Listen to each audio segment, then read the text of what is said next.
Dia bilang, kamu jangan bergerak, anak saya lagi tidur di lengan kamu. Gitu. Nah, oh iya, saya minta maaf lah kalau saya mengganggu di tempat sini, saya bilangnya. Jadi anaknya sampai tidur di sini saya bilang. Assalamualaikum warahmatullahi wabarakatuh.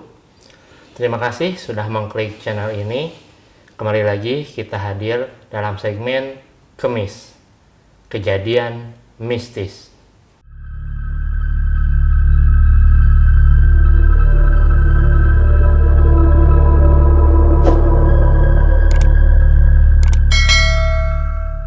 Pada episode 1 dan 2 yang telah lalu, Bang Syafiq telah menceritakan kepada kita berbagai macam kejadian mistis yang telah dia alami selama bekerja di kantor lamanya di gedung bangunan tua. Dia juga telah menceritakan bahwa kejadian itu tidak hanya dialami oleh dia sendiri, namun juga oleh beberapa pegawai lain yang juga mengalami kejadian mistis yang hampir serupa. Pada malam hari ini, bersama saya telah hadir salah satu teman kerja dari Bang Syafiq Hidayat yang juga pernah bekerja di gedung bangunan tua tempat berbagai kejadian mistis tersebut terjadi. Selamat datang. Halo bro. Halo. Apa kabar? Alhamdulillah baik. Oke. Jadi beliau ini adalah salah satu teman dari Bang Syafiq Hidayat, betul ya Bang ya? Ya. Oke, boleh mungkin namanya siapa Bang? Perkenalkan, nama saya Tigor. Saya bekerja di tempat suatu perusahaan yang nggak bisa disebutkan. Mungkin saya hanya bisa menceritakan pengalaman saya bekerja di tempat gedung tua. Awal pertama saya kerja itu sebelumnya jadi OB. Pertama saya kerja itu belum ada tanda-tanda perkenalan makhluk gaib lah. Selepas 1 bulan baru ada perkenalan saya. Oh, jadi begitu datang ke kantor itu bekerja, awalnya nggak ada Belum ada. kejadian apa-apa tuh ya, Ya. awalnya. Begitu baru mulai menginjak 1 bulan, baru tuh mulai datang Ya. berbagai kejadian mistis. Nah, boleh diceritain Bang, apa aja tuh Bang? Setelah saya lepas 1 bulan bekerja di situ,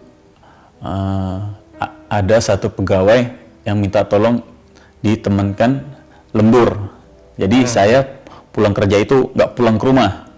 Oh iya. Ya, begitu dia nemenin pegawai itu ngelembur, saya pun akhirnya udah waktunya jam tidur ya, tidur. Iya. Itu Setelah- kira-kira jam berapa tuh? Itu kejadiannya kira-kira itu saya jam 2-an. Jam 2-an. Oke. Ya, awalnya sih lewat dari mimpi sebelum ketemu langsung dia. Oh gitu ya. Iya.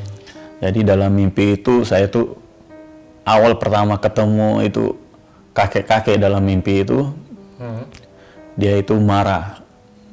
Dia marah, saya dalam mimpi itu, kok kamu nggak pernah bersihin WC ini sebersih mungkin. Nah, oh iya kayak saya minta maaf, mungkin saya belum begitu sempurna bekerja karena saya baru, saya bilang. Sebentar. Itu sosok kakek-kakeknya kayak gimana tuh Bang? Nah, ya kakek itu bersorban putih, berjubah putih, rambutnya panjang, jenggotnya panjang, serba putih dia. Nah, Menyeramkan nggak sosoknya itu? enggak, itu sangat baik dia. Oke. Makhluknya. Oke. Jadi saya tidak begitu cemas waktu ketemu dalam mimpi itu. Iya. Nah, dia marah karena saya nggak bersihin hanya di bawah, tapi di atas WC itu bersawang-sawang laba-laba itu. Nah, tolonglah dibersihin sama atas-atasnya. Oh, dalam mimpi itu saya nanti segera bersihin kayak. Akhirnya begitu jam 4 subuh itu saya sadar, dengar suara azan juga, langsung saya bergegas ambil penyapu, ambil perlengkapan lah buat bersihin. Setelah sebelum bersihin WC itu saya bersihin tempat yang lain. Begitu udah selesai bersihin tempat yang lain, baru fokus ke WC itu. Begitu dalam WC itu saya udah bersih, baru teringat dalam mimpi itu. Oh. Nah, dalam mimpi itu begitu saya ingat, noleh ke atas, wah, penuh Ada itu. tuh emang Ya, sarang penuh. laba-laba. Saya hanya tahu bersihin bawah terus kan, dengan bak mandinya saya bersihin. Tapi di atas saya nggak perhatiin benar. Ternyata emang sarang laba-laba dia. Iya, dia merasa kurang nyaman gitu kan. Oh, oke.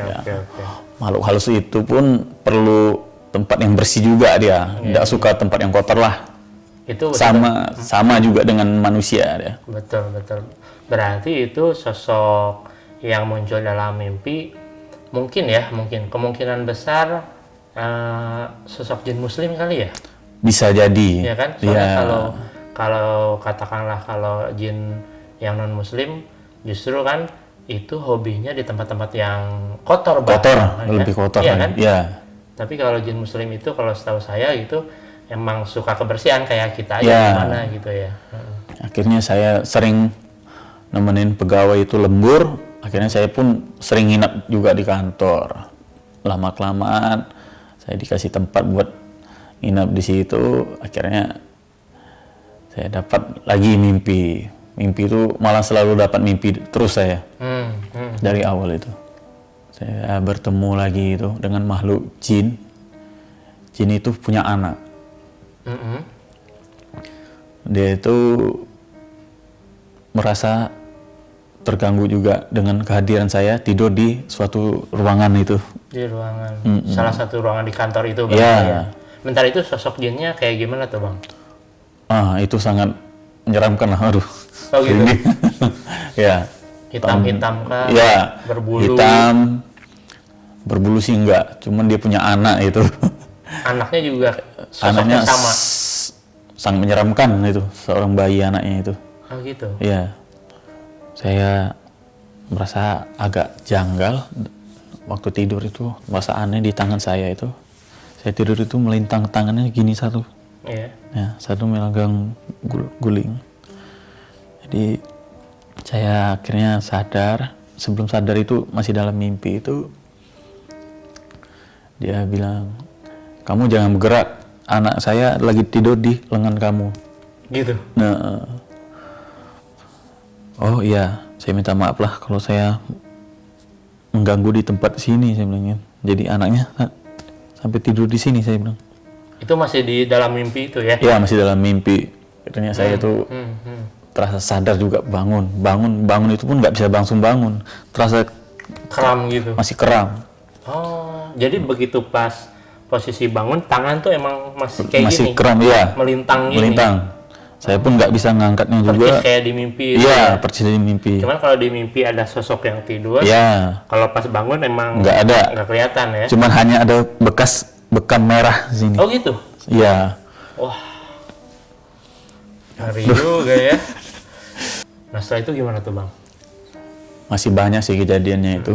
Nggak waktu yang pertama tadi kan ketemu sosok kakek-kakek yang Iya. mengingatkan ya Iya. untuk menjaga kebersihan di area WC. Yang kedua sosok yang menyeramkan yang dia mengingatkan Bang Tigor barangkali ya. Iya. Mengingatkan buat apa ya, jangan macam-macam gitu. Macam-macam lah Oh, di situ tuh. Iya. Oke, abis itu udah tuh dia sosok itu dalam mimpi udah hilang, terus begitu bangun ada bekas. Itu. Udah, itu terasa banget tuh. 2-3 hari masih ada lah gitu sakitnya. Akhirnya saya coba ke tempat guru saya dulu tuh, guru ngaji. Ya bisa dibilang bisa ini juga lah, ngobatin orang gitu kan, orang yang sakit gitu kan. Iya. Oh, saking masih terasanya Ya, kita pergi buat ini ya. Minta diurutin lah. Iya. Bentar, ini berarti Bang Tigor akhirnya tidur juga di gedung tua itu ya? Iya. Di salah satu sudut ruangan di gedung tua itu. Iya. Kalau Bang Syafiq kan cerita kemarin dia tidur di ruang atas tuh ya, disediakan satu ruangan di bekas gudang Iya. katanya. Betul itu ya? Iya, betul. Nah, kalau Bang Tigor itu di bawah ya? Iya, saya di bawah. Jadi satu di atas, satu di bawah Satu di nih. bawah, ya. Berjauhan. Berjauhan. Berjauhan. Oke. Lanjut Bang. Nah, pengalaman selanjutnya itu setelah saya jadi OB selama 4 bulan, kurang lebih 4 bulan itu, tahun 2010 saya diangkat jadi security. Nah, di situ saya mulai merasa bertambah lagi itu bertemu makhluk yang lain. Bertambah lagi. Nah, dulunya jadi OB nggak pernah begadang. Nah, begitu udah jadi sapam, Begadang terus. Bang. begadang terus, Jaga malam. jaga malam, Iya. patroli Betul, atas bawah. Akhirnya ketemu juga lagi itu di ruangan belakang itu ada tangga. Nah, itu ada seorang sosok nenek-nenek lah, penunggu di Nenek-nenek? tangga, ya. Nenek-nenek rambutnya panjang gitu, sangat menyeramkan lah. Kalau diingat-ingat itu. Itu waktu kira-kira jam berapa tuh? Lagi patroli malam berarti ya? Ya, itu kurang lebih jam 3-an itu. Jam setengah- 3? Ya, kurang jam 3-an itu. Jam 3 tuh abang ke belakang. Iya, ke patroli belakang. Sebelum ke belakang itu saya naik dari tangga depan. malam. Tangga depan itu langsung ke arah Ke tangga depan belakang. naik dulu ke atas. Iya, Habis naik atas itu langsung. turun lewat tangga belakang. Sebelum itu saya ke ruangan dulu, ke ruangan ngecek ada lorong itu tengah. Nah, tangga ke belakang itu disitulah kaget lihat langsungnya ada sosoknya duduk di atas tangga itu. Serius bang? Iya. Alamak. Waduh. Lagi duduk tuh ya? Iya, duduk. Liatin ke kita nggak? Iya. Bagus. Ah, ini merinding. Itu terang atau gelap waktu itu ininya? Lorong itu memang dimatiin lampunya. Nggak begitu terang lah jadinya kan. Abang cuma bawa senter gitu? Ya, bawa senter cuman nggak di center, tapi sosok dia itu Kelihatan. pas di pojok itu kan duduk di atas Iya. anak tangga lah gitu. Iya. Itu langsung ya? Iya, begitu buset. Astagfirullah. Aduh. Itu waktu awal lihat kayak gitu, itu menurut Bang Tigor mikir macam-macam kayak itu apa gitu? Mikir, udah tahu pas sosok seperti itu, ya udah rasanya mau maju, nggak berani. Akhirnya nyerah saya, nggak kuat. Turun. Akhirnya lari, nggak berani turun ke situ, tangga. Jadi turun lagi lewat tangga depan. Tangga depan. Itu bentar, si nenek tuanya itu sosoknya kayak gimana bang? Seperti nenek-nenek biasa lah gitu. Tapi cukup menyeramkan juga. Bajunya hitam putih. Bajunya ya kayak kebaya gitu, Kayak ya pakai sarung. Ya seperti Rambutnya terurai. Gitu. Ya terurai, seperti nenek-nenek zaman dulu lah gitu. Waduh. Bang Syafiq pernah menyinggung juga tuh sosok nenek-nenek itu. Ya. Jadi dia ditemuin di episode pertama itu dia diajak room tour kan gitu. Nah salah satunya ketemu sama sosok nenek-nenek. Dan itu ketemunya di lantai 2 memang. Di lantai 2 cuman dia lihatnya waktu itu si nenek tua itu lagi lihat ke arah jendela. Katanya ada ya yang jendela langsung ke jalan gitu. Ya ada, betul. Nah lihatnya di sana. Oh. Syafiq Hidayat itu. Kalau abang justru lihatnya lagi duduk di bangku di anak tangga itu. Aduh. Dan itu nggak mimpi ya, Bukan mimpi, langsung ternyata itu. Itu kan waktu itu Bang Syafiq ada juga di sana dong lagi tidur. Ya ada. Nggak kepikiran masuk ke kamarnya. Ya, takut terganggu kan, beliau lagi tidur. Jadi nanti kalau bangunin dia nggak berani tidur di atas lagi, langsung turun ke bawah. Gitu. Jadi langsung lari tuh ya. Turun. Ya, langsung lari lah, kabur nggak kuat liatnya. Alamak. Habis itu nggak jadi dilanjutin patroli di atasnya. Nggak jadi, ya udah sampailah pagi nungguin di bawah. Aduh, itu ngeri juga sih. Oke bang, lanjut lagi. Waktu jam jaga dan giliran tidur itu pas saya giliran pertama jaga, teman saya tidur. Itu namanya tuh si Peri. Sesama security itu ya? Teman satu shift kerja itu. Jadi ceritanya lagi malam. Satu kerja, satu istirahat dulu. Nah, giliran lah jaganya. Saya persilahkan dia lah istirahat dulu. Nah, dia pun bilang, saya tidur di ruangan ini. Ya. Ada ruangan tertentu lah ya? Ya, ada ruangan tertentu. Ya. Ya udah, silakan, monggo, saya bilang. Ya udah, saya jaga duluan. Nanti bangunkan ya, katanya. Oh iya, siap, saya bilang. Ya, sambil jaga, sambil patroli, ya keliling-keliling lah. Begitu baru jam 2 itu dia kaget. Bangun dia. Terus saya duduk di depan itu, dia keluar. Wah, tiba-tiba dia keluar itu langsung pucet, keringetan gede-gede tuh. Kenapa, Fer, katanya? Kok kayak kepanasan tidurnya, padahal ada AC ruangannya, saya bilang. Iya. Ya, ini, katanya. Tadi kamu ada bangunin aku ya, katanya. Enggak, saya bilang kan. Nah, saya tuh tadi kaget, saya bilang. Saya tuh begitu mau bangun, ada pikiran saya tuh kamu buka pintu, katanya.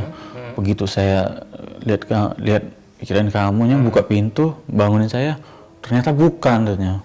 Begitu saya buka mata, langsung kaget saya. Ada sosok makhluk yang menyeramkan, katanya. Gimana tuh? Kayak gimana tuh? Nah, itu giginya, taringnya panjang-panjang semua. Itu penuh darah, katanya. Matanya merah, itu serba berdarah mukanya, katanya. Kukunya panjang lagi, katanya. Itu saya pun sampai berinding saya dengar ceritanya itu. Dia pun kaget. Langsung saya suruh, ya udahlah, coba kamu cuci muka dulu, katanya. Bilang kan. Nggak, begitu dia bangun, terus lihat ada yang buka pintu. Pintunya tuh udah kebuka apa gimana itu? Iya, udah terbuka sedikit gitu kan. Ya, selaginya lah. Si sosoknya itu di dalam ruangan itu?